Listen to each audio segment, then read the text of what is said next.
Hello, my name's Cara. I've been working on CDU for 5 years now as a healthcare support worker. I found this unit to be a really good learning opportunity, and through that then I've gone on to the Grow Your Own Nursing scheme. I'm currently in my second year. I'm really enjoying it, so I'm getting best of both. I come here 2 days a week as an auxiliary nurse, and then I do my student nursing there 3 days a week on different wards.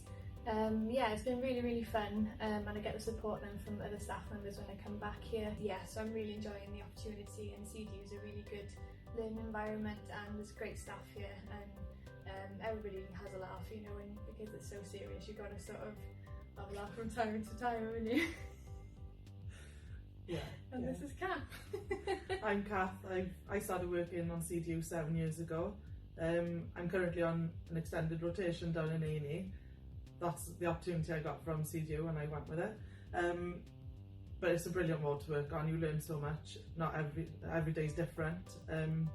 It's great. The staff are brilliant. Like Cara said.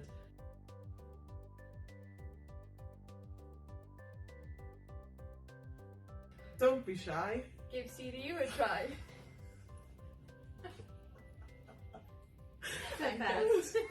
Yeah, over and out.